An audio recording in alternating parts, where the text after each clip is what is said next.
I feel like there's a lot of knowledge out there that people don't understand about how to properly cook something or how to combine flavors properly and how to add, balance to a dish and that kind of thing. So I feel like taking cooking classes, really reading cookbooks and understanding and playing around in the kitchen more, and even watching Food Network and go to cooking school if you want, things like that. I feel like that helps to inform better writing. That was Kate Kordsmeier, and this is episode number 152 of the Chopped Podcast.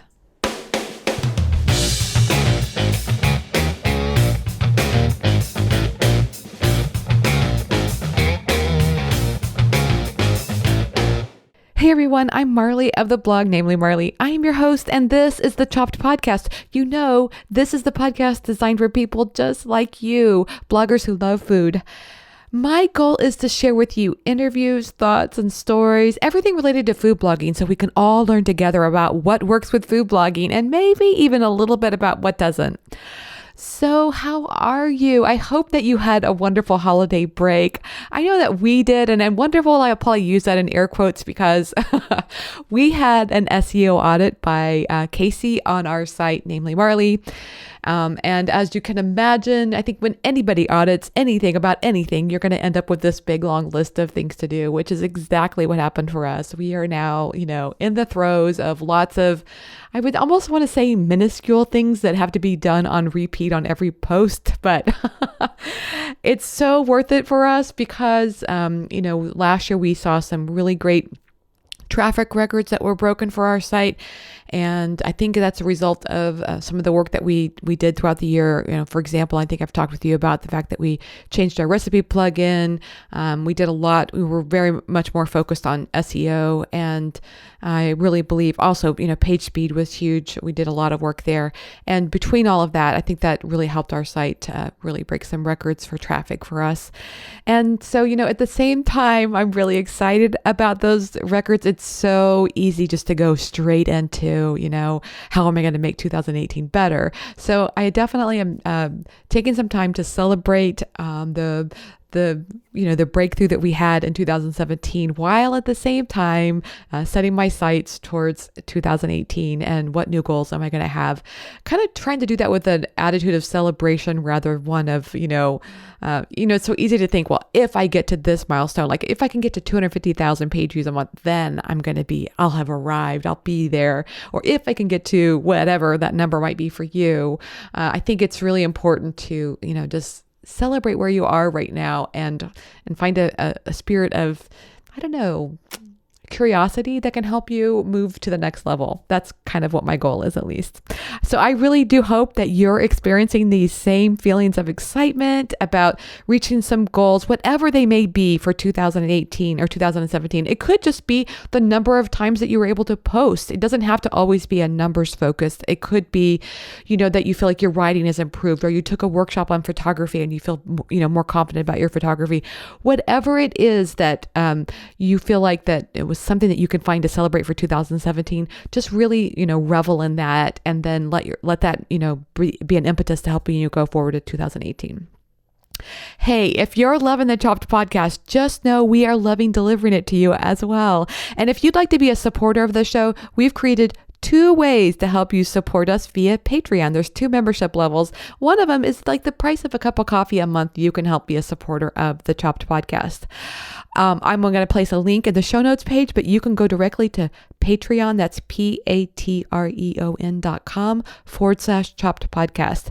Thanks in advance to everyone who helps support the show. It's greatly appreciated. Now on to our show for today. Today I'm chatting with Kate Kordsmeier. She's of the site Root and Revel. I love this conversation with Kate because, Kate is a previous food journalist and she was traveling the world, eating at restaurants and writing about food. Can you even imagine? That life just sounds so luxurious and cool. But things happened in her life that caused her to need to make a change. And we go into a little bit of that. she looked at starting her own food blog. And I think there was a little bit of trepidation in it at the beginning. And I was nodding my head as she was talking because I totally really, relate to the things that she was talking about. I think for me as a food blogger, there was a lot of push and pull early on in my food blogging career.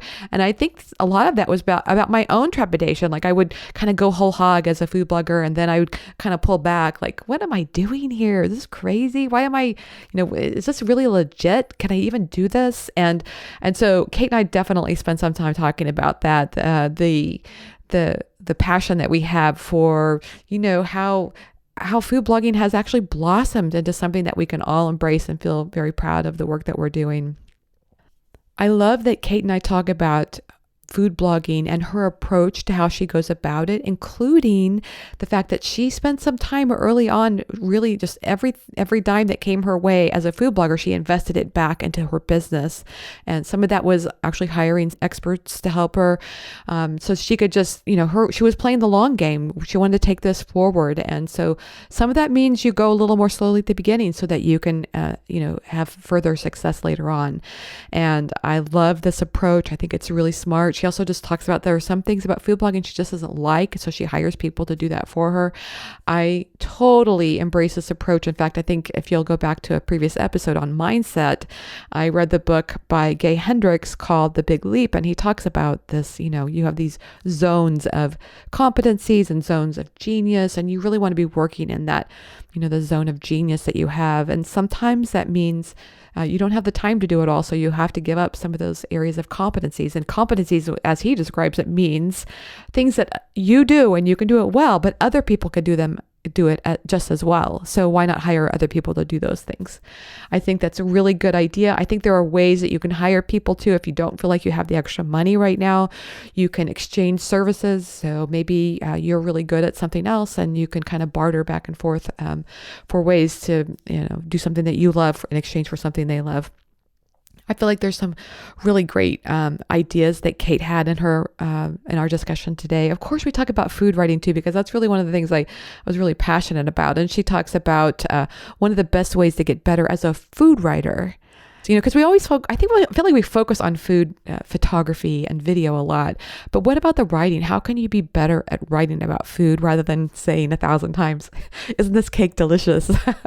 I can feel like I can get stuck in that mold sometimes. So I was really intrigued to talk with Kate about her experience as a journalist and how she's applied that to being a better food writer. And one of the things she said was, to be a better food writer, you need to read good food writing. That's brilliant, don't you think? It makes so much sense. And so she mentions a couple of books.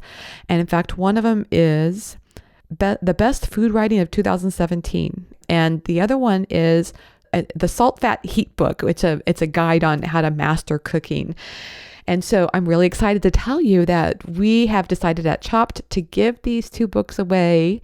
So one lucky listener of the podcast will receive The Best Food Writing of 2017, and another one will receive the book Salt, Fat, Heat. So here's the ways that you can enter this contest to win. You can, one, leave a review of this podcast on iTunes. You can join the Chopped Blogger group on Facebook, or you can join the Chopped Blogger email list. If you have done any of these three things, or all of these three things, that's even better, improves your chances of winning.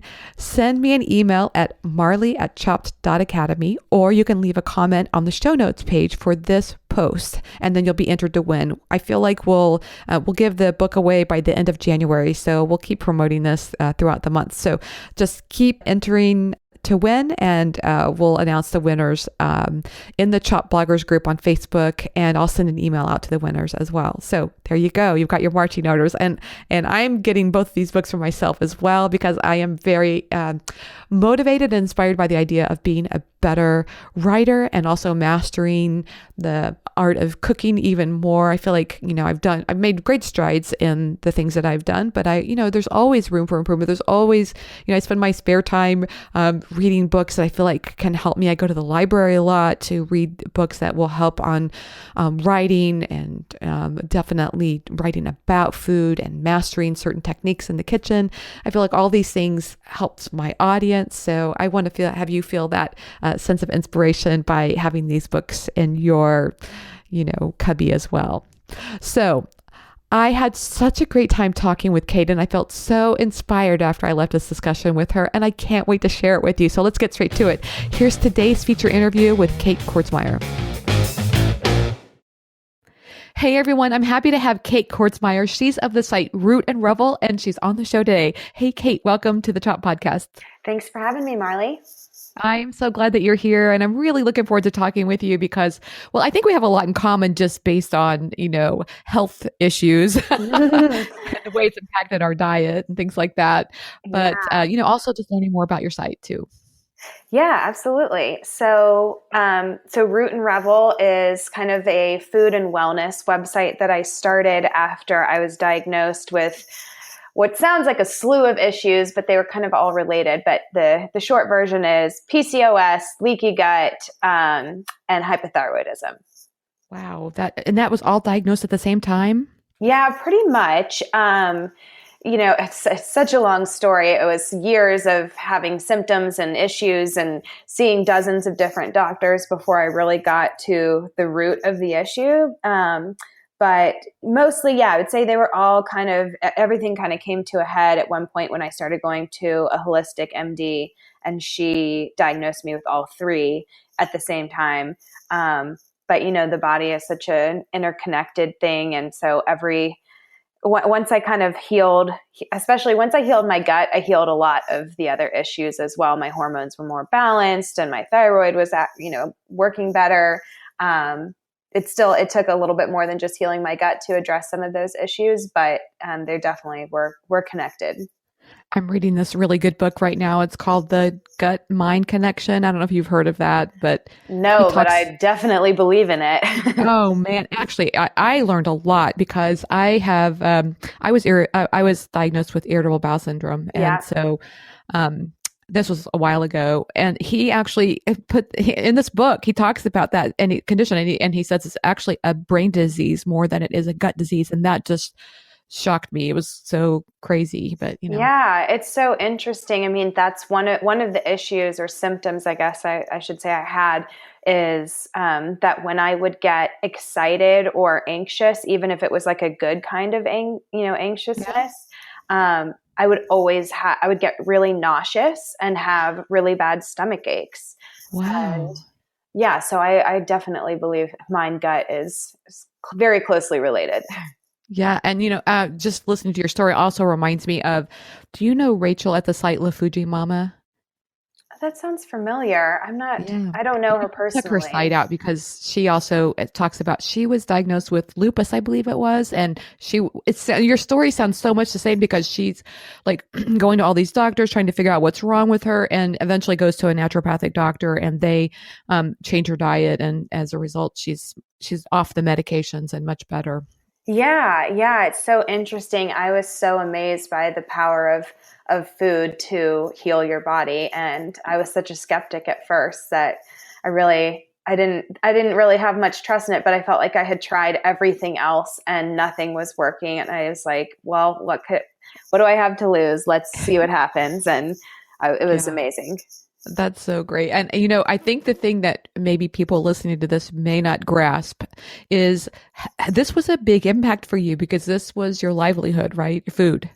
Yeah, exactly. Yeah. I had been a food journalist for about 8 years at this point. So I was writing for dozens of different magazines and newspapers as my full-time job. It was and mostly restaurants. I did do recipe development for magazines as well, but I mostly was writing about restaurants around the world, which was a dream job in many ways, but was not so easy on my stomach. And and then when I was diagnosed and I was told I had to change my diet and I had to, avoid certain foods and this and that, I was like, what am I going to do? It was definitely a tough.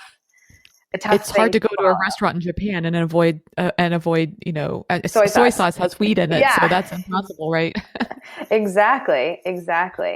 Probably in California, you can get soy sauce. I know you can get tamari without weed in it, but I'm sure in some places you can't do that. Yeah, exactly. I mean, tamari, I do feel like because there's this whole gluten Yes. frenzy happening over the last few years, it's getting easier, which is great. But and I'm not gluten free, but in the beginning I did cut out gluten for a while, and so yeah, it was like, and it's just hidden in so many things. I think that's what's really hard, especially sauces, which is kind of the secret to restaurant cooking, is it's in the sauce and you don't know what's in it. Oh, And right. Like dressed salad dressings and French fries even have yeah, gluten in it. Yes. exactly. So yeah, it was tough in the beginning. It definitely made me reevaluate what I wanted to do with my life.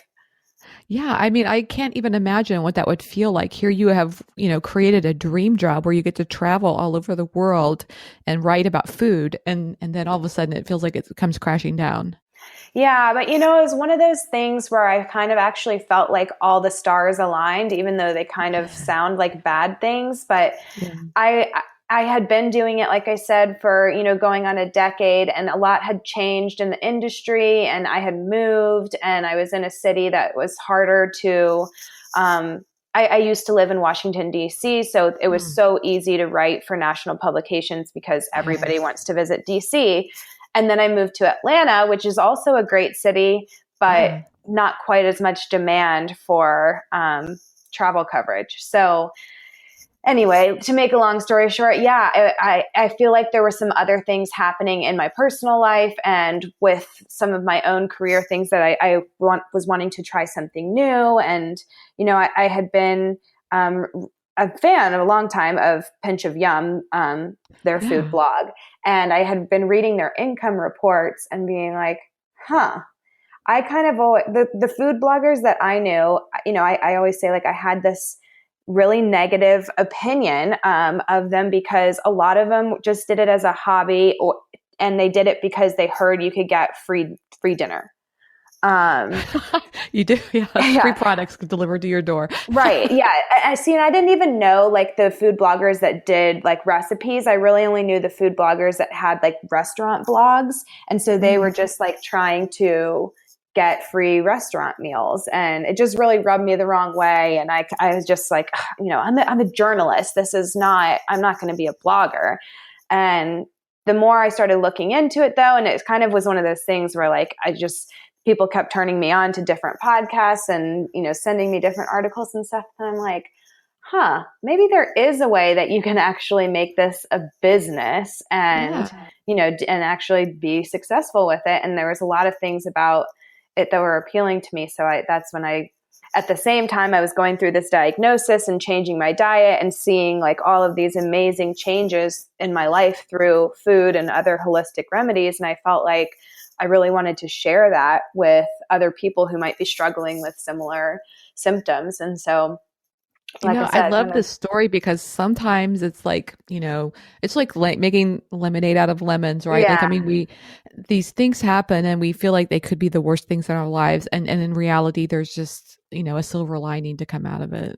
Oh yeah, exactly. And it does suck. I can't sugarcoat it to get diagnosed with, a chronic Yeah. disorder. But at the Right. same time, like I felt like I had been suffering for so long that honestly, it was like a relief to finally know what was wrong and that there was a way to Yeah. fix it. Yes.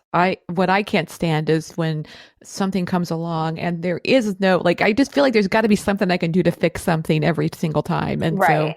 yes, I love the fact that, that through a few changes in your diet, you could make a big difference with this, chronic disease. That's huge. Right, right. And I wanted to show people too, because I came from this restaurant background and I was a food lover first. I would never have called myself a health nut, or not that I was like Paula Deen either, but I Right. just, flavor was most important. And so when I had to change my diet, I thought, well, I'm never going to be somebody that can just like, bake chicken and steam some broccoli and call it dinner. Yeah. I knew that I wanted to find a way to fuse like healthy and the gourmet, not necessarily fancy, but just those bold flavors. I didn't want to sacrifice taste. Yeah. And so once I kind of figured out how to do that, then that's kind of the whole gist behind Root and Rebel. Well, and I have to say, I love this point that you were talking about food blogging because I think sometimes I have lived in that spot, even as I am writing a food blog. I think because I have this background in business and I have an MBA, I got all of that. I worked really hard because I felt like I wanted a serious career. Sometimes Mm-hmm. I mean, I'm not this overly serious person, so I don't know, I don't really understand that part of myself. But at the same time, I have struggled with looking at food blogging as a serious career. But the Yeah. more that, like you say, these income reports and the more people that get into it with, that take you, if you take it professionally, it really is an impressive career to have. Oh, yeah, absolutely. And yeah, I mean, it's funny because I struggled with that when I was freelance too. I hated when people would Yes. ask me what I did Yeah. and I would say I was a food writer. At first people were, oh, cool. Where do you work? And if you couldn't say I'm an editor at Bon Appetit or something, it was Yeah. like, everybody kind of thought, oh, freelance, that's like code for unemployed. I got a lot of people would say like, oh, so your husband must be rich or something. And I'm like, Oh okay, that is man. so offensive. Yes. um, and yeah, it was frustrating. And then when I switched to a blogger, I missed the days when I was like, I used to be a journalist. Like I could name publications that people had heard of that I had written for. And Yes. now I'm like, oh, I'm a food blogger. I just have my own blog. But eventually you realize like, no, this is a legitimate business. I treat it as such. I make good money and I should be proud. Yeah, I go back to that. Is it Seth? Oh my God, I can't think of that big marketing guru that wrote the Purple Cow.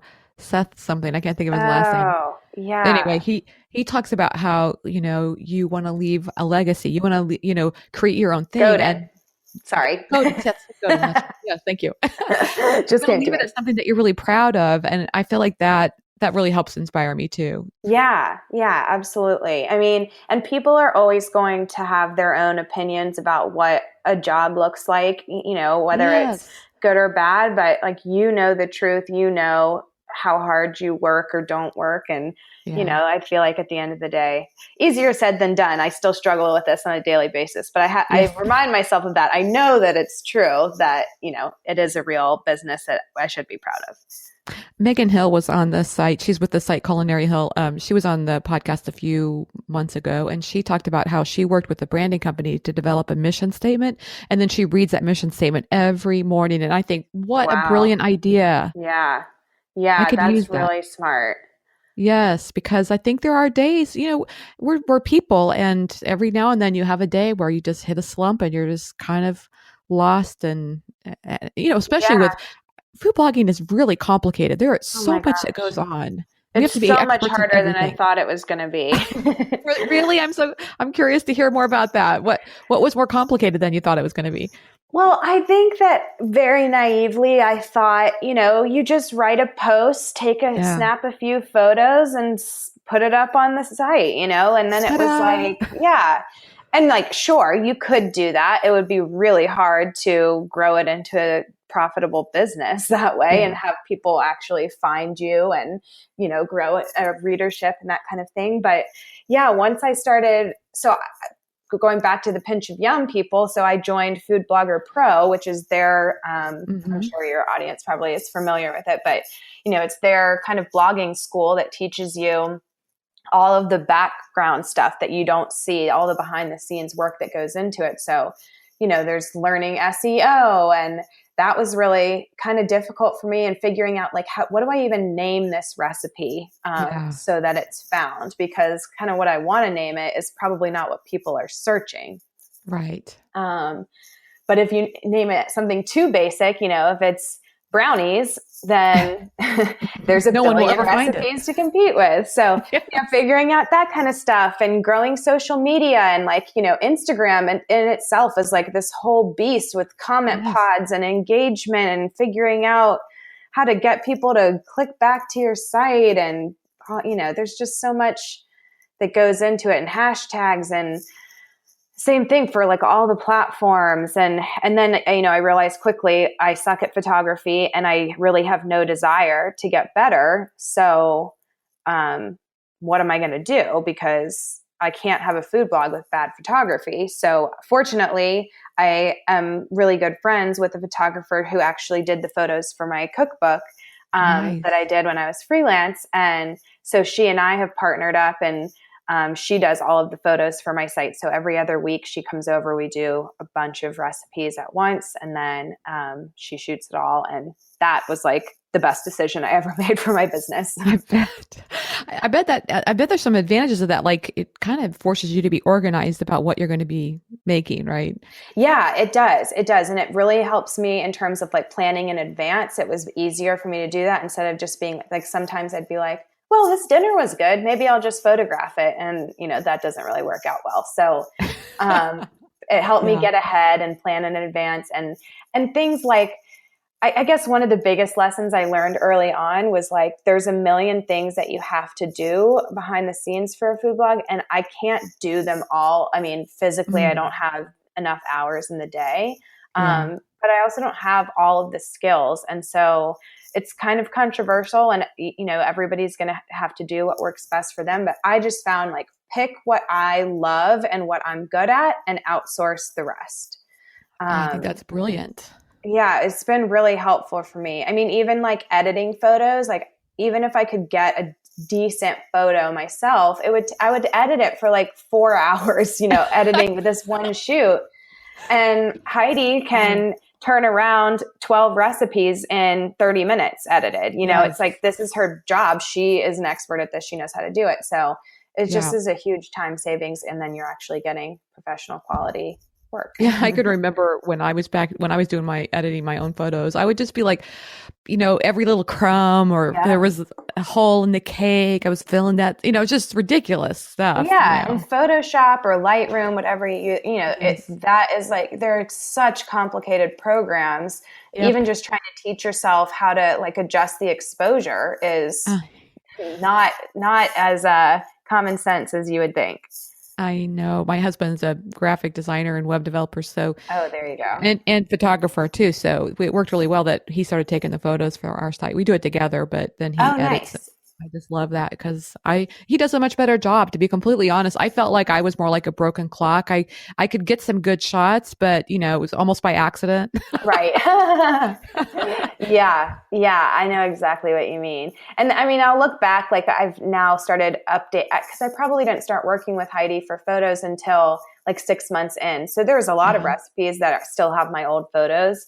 And now we'll start going back and updating those and, getting better ones. And it's crazy. Like then they start taking off on social media and on Pinterest and stuff. So it really does make a big difference. And same thing for social media. I hate social media. It's just not my jam. So, like I hire somebody to manage my Pinterest and my Instagram, and, it's just like, I gotta pick, like I said, I just think pick what you love, what you're good at, and then let somebody else do the rest. How did you find people to do that for you? Did you, like I've used Upwork before. Did you do something like that? Yeah. So at first, yes, I did. I looked on Upwork, but I honestly found that most of the people didn't speak English as their first language. And so a lot of times when they were trying to write stuff and trying to write in my voice, it wasn't working. So I found a lot of the referrals I got were from Food Blogger Pro. They have some experts on there that they pay to or I don't know if they pay them, but they have experts from SEO to Pinterest to like web development and that kind of stuff that will engage in the forums. And I guess they're doing it in exchange for kind of like free advertising, I guess. And so this woman that has a Pinterest firm was always engaging in the forums. And so I contacted her, and now she's done my Pinterest for about 1.5 years, I guess.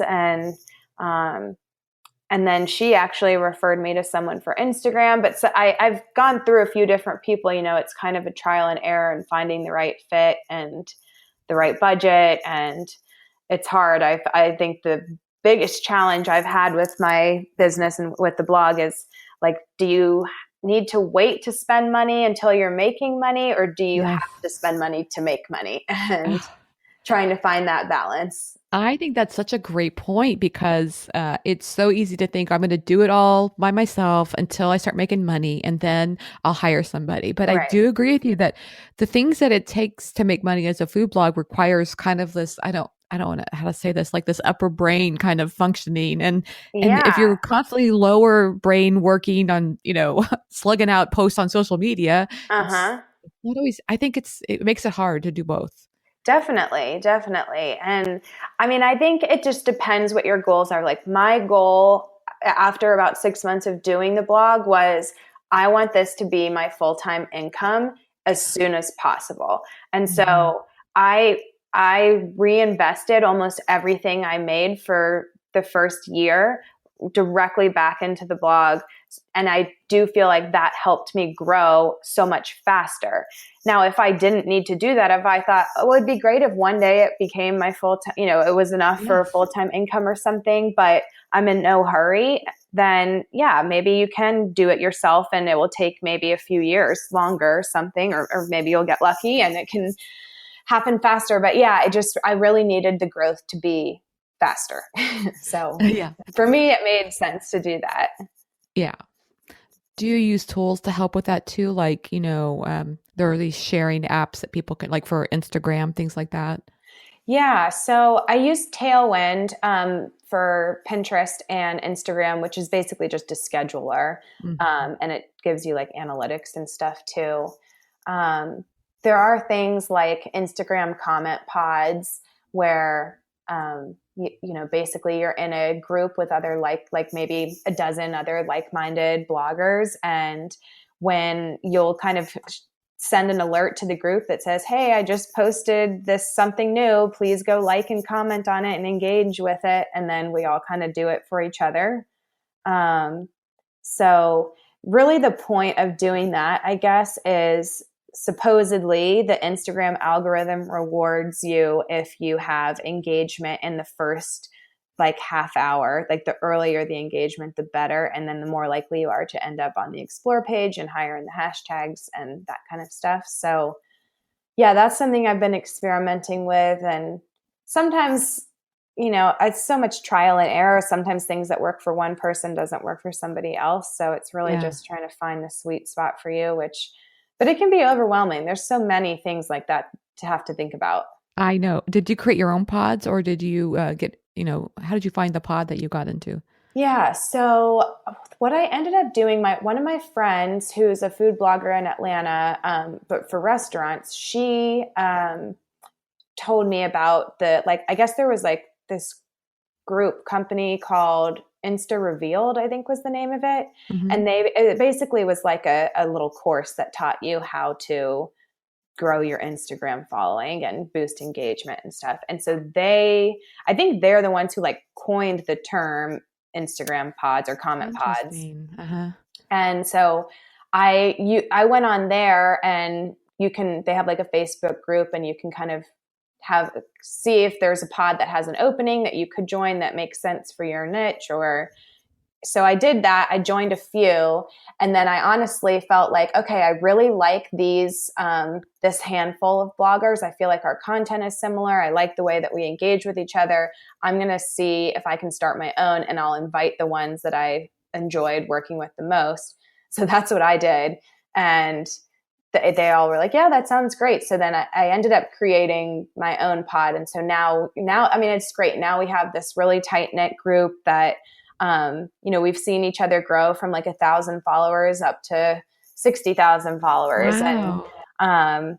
And it's fun and we can support each other. We ask each other questions. How do you work with sponsors? What do you charge for giveaways? Is your engagement dropping after the new algorithm change? Is it just me? Yes. Like all this Right. stuff. So it's a really nice group to have. And is it just a shared hashtag that you all use? Is that how you communicate a new post? No, so we Sorry, used to communicate in an Instagram group message, and you would uh-huh. just like put a like a heart or something, and Yeah. then people would go, oh, okay, she has something new to go comment on. But then there's always all these people that get nervous, saying, oh, Instagram's punishing people for doing this now. So Yeah. then we moved it to a Slack group. chat Oh, thing. And interesting. so, Completely outside of Instagram then. yeah, I yeah. see. So now if somebody posts, then you have to open your Instagram, go to their profile, and then engage with them.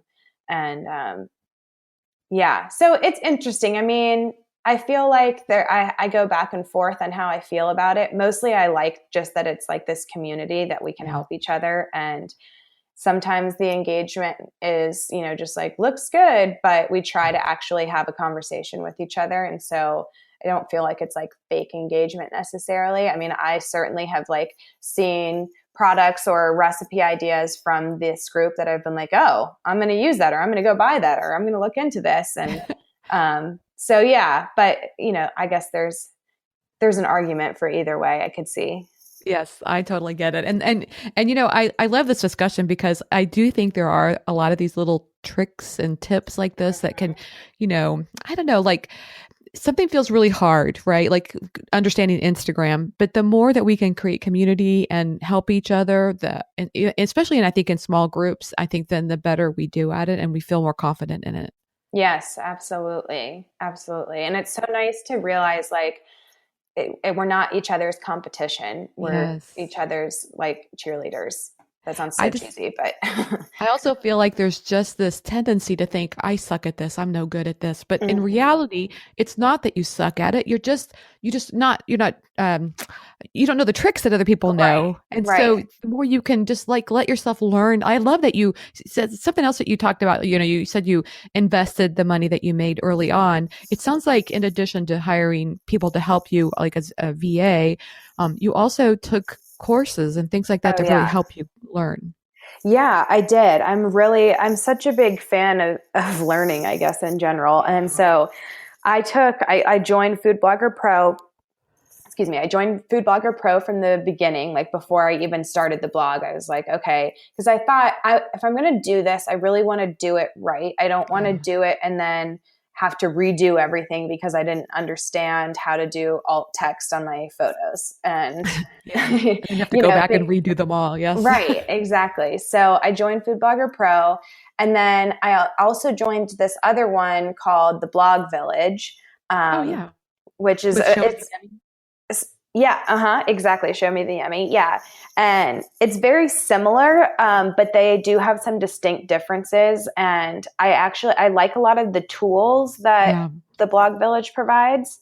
Um, so I'm in that as well. And then I've taken a couple other courses like Melissa Griffin. I Mhm. don't know if you're familiar with her, but she's more in like the online course world. Yes. But she, I mean, she makes like over $1 million a month or something. It's Not a insane. month, I really? mean, it is the amount. Yeah, maybe it's six figures a month. That's probably it. I know she Well, that makes would over be $1 million a if she's year. making six figures a month, that's $1 million a year at least. Yeah, yeah. Wow. From her blog, it's like Wow. there is crazy money to be had. Yes.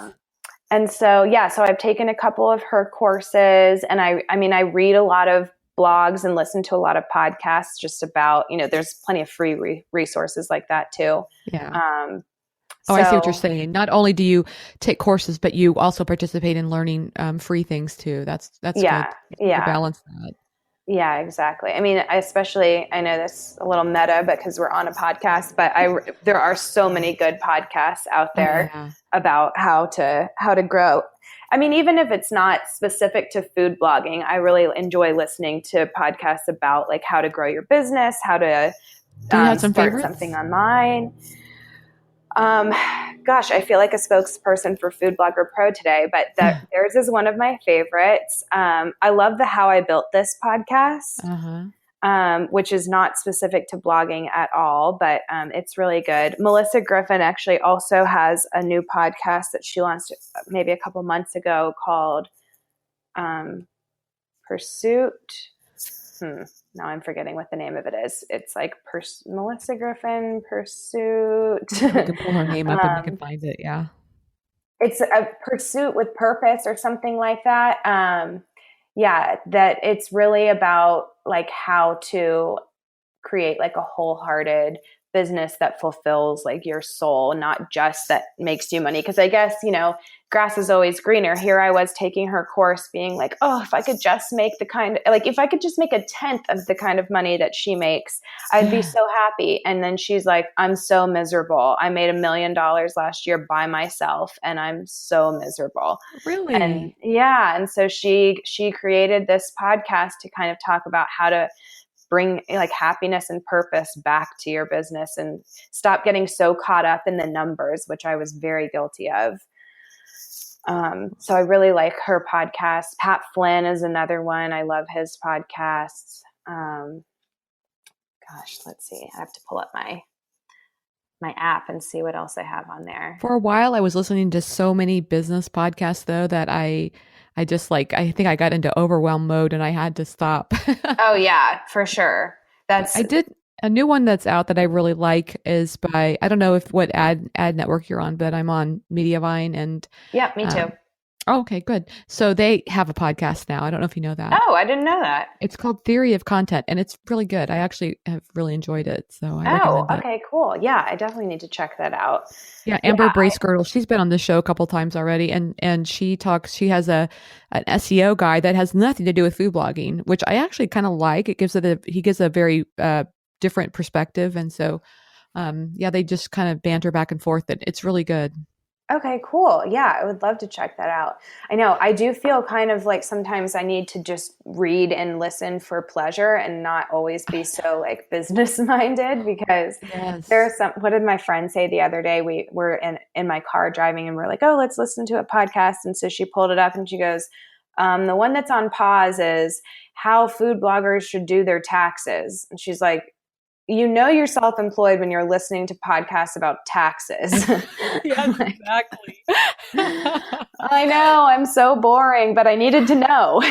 Yes, but every now and then I realize, when I was like 18, I only listened to music, and every now and then it would be nice to listen to music again. Yes. Well, and I go through phases where like earlier this year, like maybe in spring, I was just really had bad anxiety and was really just overwhelmed and stressed out with work and everything. And so I said, I'm not going to listen to a podcast or read anything besides like for pleasure, like novels, and listen to music. And it was so wonderful. Oh, that's the relief. It's so nice. I know what you mean. And there are times that I feel like too, like if I'm constantly in learning mode, I never feel like an expert. And I'm not saying that you have to be an expert, but at the same time, like, I think there is something to like trusting your own gut. Like you never let yourself just do that. You're always like, okay, I got to do this perfect. And I don't know. Every now and then I just got to let my gut rule the world. I know. Well, I definitely struggle with perfectionism too. And the comparison trap. I mean, social media is horrible for that. And I know if you judge people's lives based on their Instagram profile, you would just think that nothing but perfection surrounds them, Oh yeah, exactly. And like I said, I was really guilty of getting caught up in the numbers, whether it was how many followers I had, how many page views, how much money I was making, what my growth, like all these numbers. And they are important, but I was like obsessive with it. Like I do not need to be checking Google Analytics 10 times a day.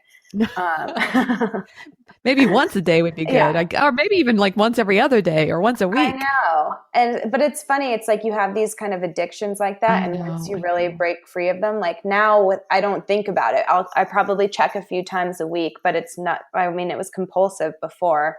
And then I was like, I went on a 1 month. I'm not going to, it was the same month that I did the podcast and everything. It was just like, this month is just about pleasure and just about enjoying myself and slowing down again and not worrying so much about all of that. But I don't know, then it's tough. It's like, well, if I was always like that, I probably never would be successful if I didn't care about business. And I know you've got to find a balance. Yeah, yes. Exactly. You're so right. But that actually, it leads me to what I really want to talk with you about, because you have this background in journalism. And I'm just curious, like how food bloggers can go about being better writers about food. Yeah, that's a really good question. One of the best things I would say is along the same lines we were just talking about, but is to educate yourself by reading good food writing. So there's a book that comes out every year called like the best food writing of 2017 or something like that. And then it will be of 2016. And like buy that every year and just read through it. Some of them are essays, some are reported pieces, it totally varies, but I feel like reading good writing is one of the fastest ways to make yourself a better writer. Yes. Is that on Amazon? How do we get that book? Yeah, I'm pretty sure they sell it on Amazon. There's also another book that I loved called Will Write for Food. Oh, I've got that book. Yes. Yeah. And I mean, it's a little bit more about like, what are all the kinds of jobs that exist for food writers? But yeah, that's Diane a great, Jacobs. Yeah, I love her. Yep. It's on Amazon. I just looked, Oh, good. Best Food Writing 2017. And then, yeah, they have a bunch each year. They do a different one. So I guess you could subscribe to good food writing journals too. Like, I don't know if this one counts, but I subscribe to the Donna Hay magazine. I mostly love the food photos, I have to confess. And I don't even know that I read too much about the writing or, watch the writing, but I need to pay attention to that better.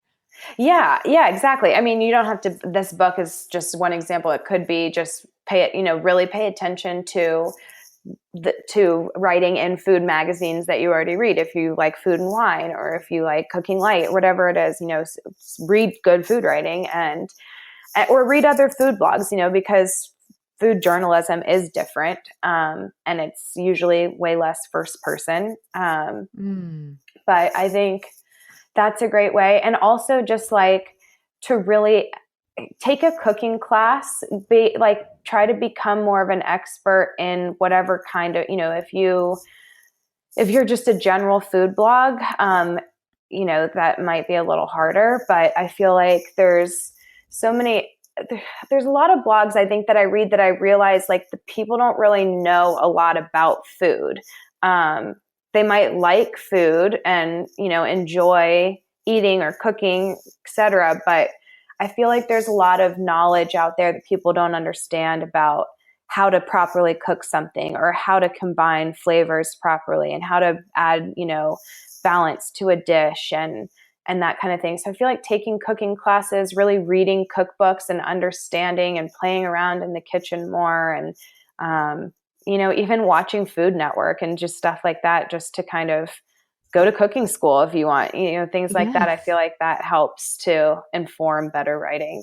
Oh, those are all really good tips and things that I never thought about. Like, anybody can become a food blogger and do really well at it. But the more you know about food, probably the better you're going to be, I would imagine. Yeah, I would think so. I mean, I guess you could totally be the best chef in the world and still be a horrible writer, of course. But yes. It's tough. And there's classes too. I guess I'm all about like, just take a class on something. I'm sure it would help. Like a lot of what I learned, I went to journalism school. So, I feel like I learned how to report a story, how to, because my site is very like food is medicine, a lot of the recipes, instead of just having the text be something like this recipe is so delicious, you should make it, I love it for dessert. It's really more like I use this ingredient because this is the health benefit you can expect from it. This is how it works in your body. This is, like that kind of thing, the science behind the food. Well, I'm not a scientist. I'm not a nutritionist. I don't have a degree in that. So, but I went to journalism school and I know how to report the facts that other reputable sources have proven themselves. So, and you know how to research.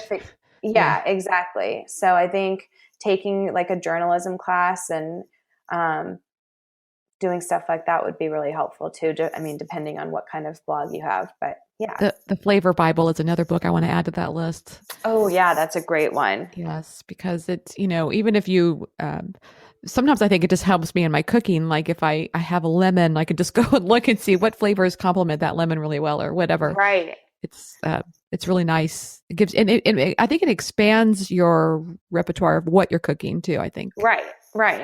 Yeah, you see some of these bloggers that combine all of these crazy ingredients and flavors. And I mean, sometimes it is just kind of like, well, let's just throw a bunch of stuff in and see what happens. But I think there is more of an art to it than that. And yeah, the Flavor Bible is awesome for that kind of thing. And there's a new book called Salt, Fat, Acid, Heat that just came out, I Say it think, this again. Salt, year. fat, acid, heat. Yes. And it's really about how to like master those elements. And because you need each in every dish, they're like to find that balance. I think it's something that Asian cooking really does a lot better than especially American cooking, which can often be very one note.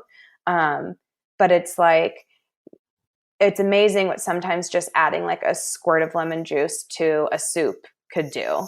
And that kind of thing. So that's a great book for kind of figuring out how to create a really balanced dish that has all the elements in it. Did you watch that show on Netflix? I think what was it? It was like a series about different chefs.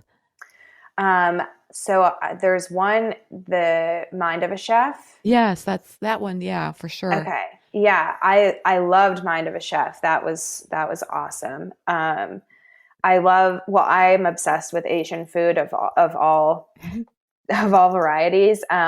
But we had gone to Thailand and Japan for our honeymoon. And so David Chang was, I think, in the first season, and he goes to Asia, and I'm pretty sure, I know he goes to Japan. I'm trying to think where else he goes, but he kind of goes there and you watch him go through the markets and go to these restaurants and learn how to cook these traditional dishes. And then he comes back and you see how he translates that to his American restaurant. And I loved seeing that. I feel like watch those kinds of things. Anything will just exposing yourself, I think, to more food and talking to people that know a lot about food, asking questions. Those are all great tips. And I think the reason I thought we had a really good segue before is because you were talking about taking this month off of podcasts and listening to more music. And I also feel like, one of the best ways to be a better food writer is to not just be sitting at your computer all day, Yes. Which is so hard because it's so easy to just sit at your desk all day staring at a screen. I just think even just the more I am up, I'm just kind of more of a physical person. And so actually, interestingly enough, my mom moved into independent living recently, and we're fixing up her house to be sold. And just the act of like, I'm painting walls, I'm cleaning things up, I'm doing these things. And it's like all of these, I had to keep a notepad next to me. All these ideas were coming to my mind of things I wanted to make and how I wanted to write down about it and all of that. Yeah, totally. I know exactly what you mean. I actually just moved into a new house myself about 3 weeks ago. And I feel like I've been running more errands throughout the day than usual and, doing more things. And I actually I feel so much more like creative and inspired than when I just am sitting in the same spot for 10 hours every day. Yes, exactly. I'm such a get or done person, but there's a problem with that because I can get it done to the expense of living my best life. You know what I mean? Right. Exactly. It's like the photo, like talking about editing those photos. I just, my mentality is like, I would spend 4 hours on a photo just because I just have this feeling like, okay, then it's done and I can move on. But, like you say, hire people to do those kinds of things so you can kind of stay in your higher living space, I guess. Right. Focus on, and I think what's really hard that I've struggled with since I first started being self-employed almost a decade ago is like, there's such this like ingrained philosophy that work is from 9 to 5 at a minimum. And if you are self-employed, even if you don't go to an office, you should be sitting at your desk working from 9 to 5 minimum. Right. And not all jobs. I mean, I don't know where we got this idea that every single job in the country takes the same amount of time to complete. But it's been really tough for me to not feel guilty about sometimes like today, I sat down at my desk at 8, I wrote until 10, and then I went and we just moved into this new house. So I went shopping with my mom for furniture and we had lunch, and then I came home and now I'm on the podcast and I'll write a little bit more. And it's like, I got what I needed to done, but it doesn't have to look like your typical 9 to 5 job. And it can be hard to let go of that idea and the guilt, at least for me. I've always felt guilty of like, oh, I should be working. Yes. But you may take 2 hours out of your day to day, and then who knows how long you're going to work tonight, but also you may shoot some recipes over the weekend or work on some recipes. So I just feel like, and so I agree with you. We shouldn't be worried about this, 9 to 5 kind of clock. Right. Yeah. And just even if you don't make up for the time later per se, like just figure out, what do you need to do? What is most important? And then, Yeah. I mean, I'm really saying this to myself as much as Thank to you. anybody listening, is like, and then just get it done. Like instead of having 40 things on my to-do list every day, I've really been trying to say, what are the top 3 things I need to get done today? And then letting it go. Like once I'm done, it's not like, okay, now I can get ahead for tomorrow. Or now what else can I do? It's just like, just go take a break, go take a walk. Take a walk. Yes. Oh my goodness, because I can, like I say, I can sit at this computer all day, and the day, keep thinking I'm going to work out, but I'll do it later, and then later never comes. Right. And then I'm not Exactly. happy, and I feel better when I'm working out. So I should, it has to be a priority. Yeah, I know. It's really tough, but I do think it's worth it. Well, and you and I both sound like we have these, chronic conditions that are better managed when we don't have anxiety. And so, Exactly. for me, that means I have to turn off my brain sometimes and not be thinking so much. I have to kind of let myself, feel at peace with where I'm at, I guess.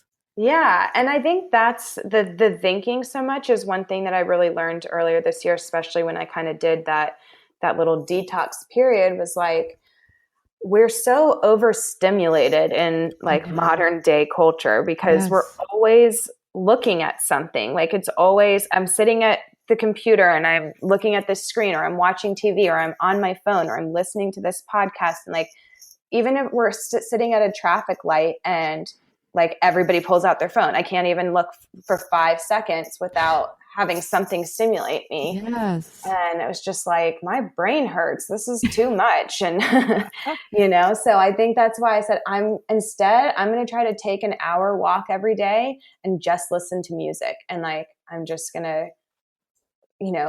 stop and smell the roses kind of thing. And it was really nice. Will you do it again? Oh yeah. And I try to do it more often now. I mean, I do think I'm not as extreme because obviously I went back and I now listen to podcasts again and stuff, but I do try to, just slow down, I guess is the best way to put it, and be more present and Yeah. stop being so stimulated. Like I'll do social media detoxes every now and then. And it's always like at the first couple of days, you're like, oh, I'm missing everything. What's happening? And then after that, you realize nothing's happening. Nothing's changed. Everybody you want to know about is you're talking to anyway. Like you're fine. Yeah. Everything's good. Yeah. Yeah, I love Yeah. it. This has been such a great conversation. I think we've covered so many things that'll be helpful for people. I guess if you could sum everything into one point, if you were talking to somebody right now that was just now thinking about starting a food blog, what would you tell them? Oh, that's a great, really hard question. I guess I would just tell them you don't have to do it all yourself. Um, and not necessarily to mean that you should outsource things like from the get-go, but just like you don't have to do everything. Maybe that's the better Mm-hmm. thing. It's like you don't have to be on Instagram and Facebook and Pinterest and whatever the new app of the day is and everything. Like pick one, focus there for a while, that kind of thing. I just think it's very overwhelming. There's always something else you could be doing, but sometimes it's better to just simplify. I love it. Okay, so I love to ask questions at the end of the interview. They're just kind of fun things. Are you open to that? Sure. Okay. What's one food item you can't live without? Soy sauce. Since we're talking about soy sauce. Right. Well, and I say soy sauce, but I do use tamari. So I guess tamari. Okay. Either one. They're interchangeable, I think, right? hmm What's your favorite way of using it? You just like drizzle it over food or?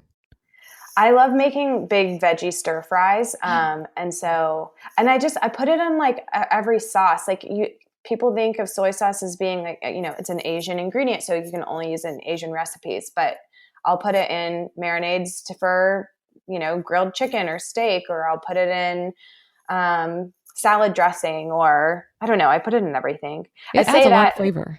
It does. And then my parents and my friends who anybody who eats my cooking a lot says, like, do you make anything without garlic and red pepper flakes? I'm like, I don't think so. Why? What's the point? Right? Why would you? I love it. That's great. Okay. That's a new one. I haven't had anybody say soy sauce, so I'm really tickled about that one. That's good. Do you get the low sodium? You get the full sodium? Which one do you use? I do. Yeah. Low sodium tamari is what I'll buy at home. Yes. People say coconut aminos is a good substitute, but I'm like, that is not soy sauce. It's good. Different. I've had, I enjoy it, but not as a substitute, just as another ingredient. Okay. So here, I just buy like what's on sale. Is there one brand? Like, is there something that you get that's like the best tamari? Oh, no, I don't know. Okay. I think I just buy all of it's good too. Okay. Yeah. I get, I get organic, low sodium tamari. Okay. So it's probably like Sanjay or something. Okay. Yeah, exactly. That's what I get too. Okay. So what's the favorite app on your phone? Oh, I do love my Feedly app, which is, just like a blog aggregator. Yes. I love my Headspace app. I have that app like too. A meditation app. Yeah. That's more than one answer. So that's okay. Do you use Headspace every day? I go through phases with it. I bought a year subscription last year, and if I'm going through a really anxious period, yes, I probably do use it every day. When I'm usually feeling better, sometimes I let it go, but then you need it again. Yeah, then I need it again. Exactly. Yeah. He actually even has a series on anxiety. Isn't that interesting? Oh yeah, I've been going through that. I love it. Yeah. I'm not, as much as I'm about like holistic and natural remedies, I'm not like a really woo-woo kind of like hippie. So I thought like, meditation, I don't know, that sounds so like spiritual, and I don't know if I'm going to be into this, but I feel like he's so great, and his anxiety one like just really resonated with me, and just like learning how to note, oh, I'm feeling anxious, but that's okay. And that like the more you try to run from it, the worse it gets. Like I'm always like, I just want to feel no anxiety ever. Yes. And it's like, that's not actually healthy or possible. So instead, like learn how to live with it. Right. I think that I'd love that, because I feel like the same thing about the term simplicity. I think people interpreted simplicity to mean I shouldn't do anything. Like my schedule should not be busy at all. But I think you can have a busy schedule and still feel that feeling of simplicity. It's just like a mindset. Right. So that sounds like anxiety too. Yeah, exactly. That's a really great analogy. I like that. It's like, be okay. You're going to have some anxiety, but the more you can kind of just like accept it and not feel bad about it. And okay. And learn how to, just kind of learn how to, like he talks so much about how to note something without judgment. And I'll never say it as eloquently and powerfully as he does, but with a great accent. Yes, I know. His voice is the best. Yes. Very calming, isn't it? It is. I've listened to women, which I thought I would prefer a female voice, but I'm like, I really like his the best. Yeah.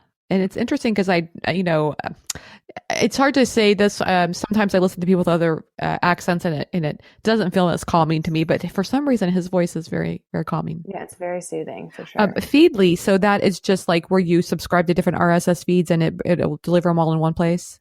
Yeah, all in one place. And so I'll organize it by category. So I've got like, my food blogs, my health blogs, my blog blogs, my, home interior design blogs, and my news, my local Atlanta category, and that kind of stuff. So yeah, it's helpful. I mean, that's another thing though, that sometimes like if I haven't checked it in a while, I go on, it's like, you have 3,000 unread articles. I'm like, oh my God. I know. I don't have that particular app, but I have a different one, and I feel that way too. Like I get behind on my reading sometimes. Yeah.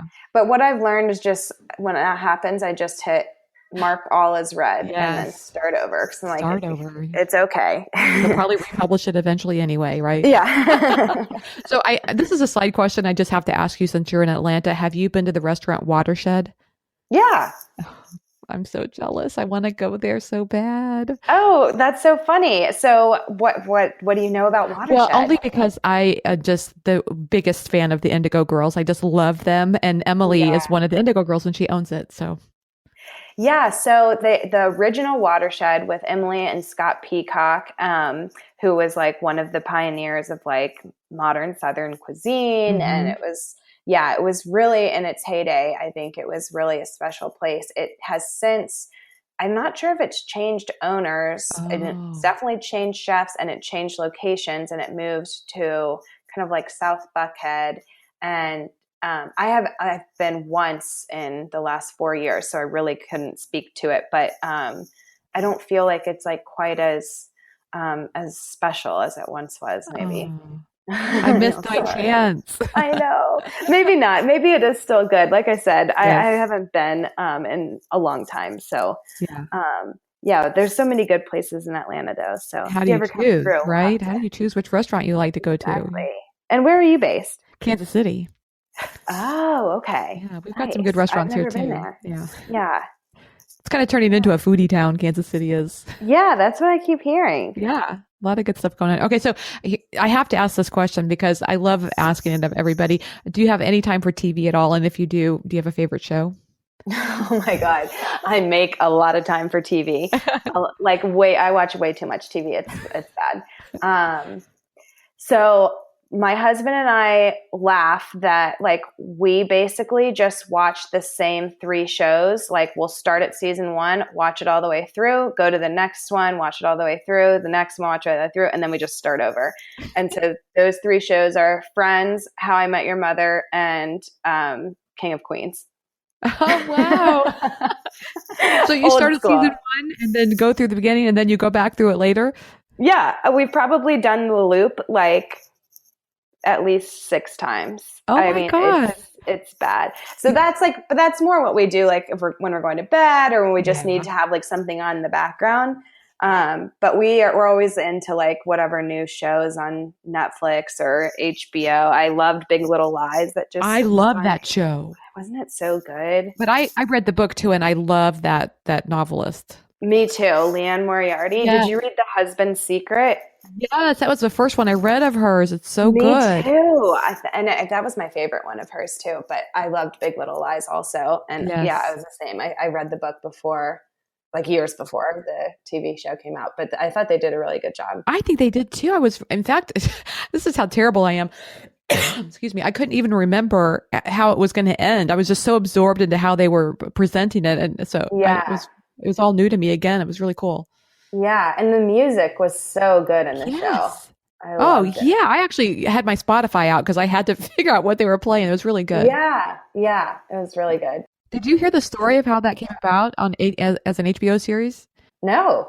I'm going to have to think of Nicole Kidman was on The Tonight Show with Stephen Colbert and talked about that basically she and Reese Witherspoon were lamenting that there weren't any great parts for who knows if they were talking about women their age or whatever. And so they loved this book and they just decided they pitched it to HBO themselves and said, we want to turn this into a show. And that's how it happened. That's so cool. So maybe this is sort of the same thing. I just watched this video, came up on my Facebook feed the other day of Reese giving a speech about why she started her production company, which her reasoning was there were no good roles for women and no like shows or movies where women were the leads. And so she did that. They did Gone Girl. So she did it all like book to movie adaptations. It was like Gone Girl and I forget what the other one was, but it was another like major blockbuster. And then Big Little Lies. And I heard they're doing a Big Little Lies season 2. I actually they talked about that and they said definitely there were discussions going on about it. So, ooh, exciting! yeah, Gone Girl. I read that book too, and it's based in Missouri. So, Oh yeah, that's right. that book drove That's me right. crazy. I really did not like it though. I hated the ending. Really? Yeah, it was so twisted. It was very twisted. Yes. Yeah, I loved it just because it was so like what? Yes, exactly. Yeah, but it was tough. I know, like I put so much investment into the book and then just like the ending. I mean, I don't want to give it away for people who haven't read it, but it was just like, what? But I guess maybe that's a good thing, right? You get a reaction out of people. Definitely got a reaction. Yeah. I know. Gosh, I'm trying to think of what the other movie was. Now I'm like Googling Oh, that Reese Reese Witherspoon production company. was working on. Yeah. Pacific Standard. That's what it's Ooh, I don't called. think I've Okay. seen that Let's one. see. Is it good? No, sorry. That's the name of the production company. Okay. Yeah, and she's got a lifestyle brand out now too, doesn't she? Like it's like a blog. Yeah. She's one Doesn't she busy have like person. Draper James or Yeah. something? Yeah. I saw her Um, do a commercial too for what was that brand? I was thinking, wow, she's doing amazing stuff. It was a brand I yeah. thought it was a brand I would definitely be involved with because I Yeah. liked it and I can't think of who it was now. Oh, Wild. That was the other one. Wild and Wild, Gone that Girl was a were the great. first two. Yeah. Yes, how could I not remember that? I know. That was really good. But both the book and the movie. Yes, Yeah, she has exactly. good taste. Good She taste in does. books. I have read that book as well. In fact, those were all three books from I'm in a book reading club, and they were all three books from that. So Yeah, awesome. it's a kind of it's like kind of goes back to full circle here, right? That there are advantages to being in things outside of just food, and so Yeah. being a part of a book reading club and reading a book every now and then is good for you. Yes, absolutely. Well, I have had a great time talking with you. Can you tell me how people can find you online? Yeah, thanks. Me too. Yes, so rootandrevel.com is the blog. On social media, I'm at Root and Revel. And yeah, And you Kate got Root and Kordsmeier. Revel on everything, so Instagram and Facebook, it's all Root and Yep, Revel. it's all ROOTANDREVEL. Wonderful. Kate, thanks so much for taking the time to talk with me. I had a wonderful time. Thank you. Me too. It was really fun. Thanks to Kate Kordsmeier for being my guest on today's episode of the Chopped Podcast. You all, we have so many exciting things coming up soon. Courses, webinars, interviews. I want you to be the first to hear about all of them. So be sure to sign up today for the Chopped Academy newsletter, and you'll be on my VIP list and you'll get special discounts as well. So go to chopped.academy and scroll down to the bottom of the page and fill out the form there. Also, if you're getting value from this show and you feel moved to do so, please go to patreon.com/chopped podcast to help support the show today. Thanks to everyone for your reviews of the Chopped Podcast on iTunes and Stitcher. That helps get the word out and it really helps the show tremendously, so I greatly appreciate it. You inspire me so much, and I hope today's show was helpful and inspirational to you as well. Now go forth and be your best you.